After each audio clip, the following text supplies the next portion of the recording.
स्थानीय चुनाव त सकिसक्यो होइन, दोस्रो चरणको हुनै बाँकी छ।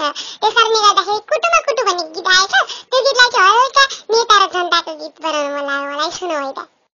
कुटुमा कुटु सुपारी दाना कुटुमा कुटु, कुटुमा कुटु सुपारी दाना कुटुमा कुटु, हेर्दामा मान्छे काम लाग्दो सबैमा निरबलियो इमानदारी नेतालाई